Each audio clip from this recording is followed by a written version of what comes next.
బయట ఉన్నారంటూ నా గామురాల చిన్న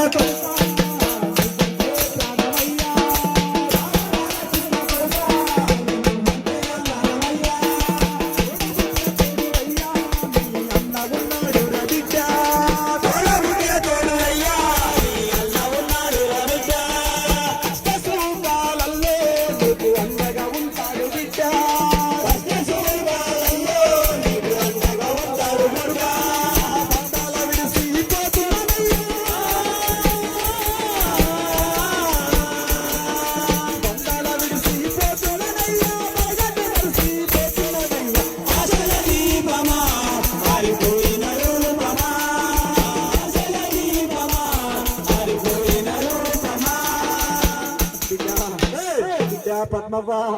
బిడ్డ శ్రీలతవ్వ ఇద్దరు తమ్ములను ఒంటరి చేసి వెళ్ళిపోతా ఉన్న బిడ్డలారా వాళ్ళకు ఏ కష్టం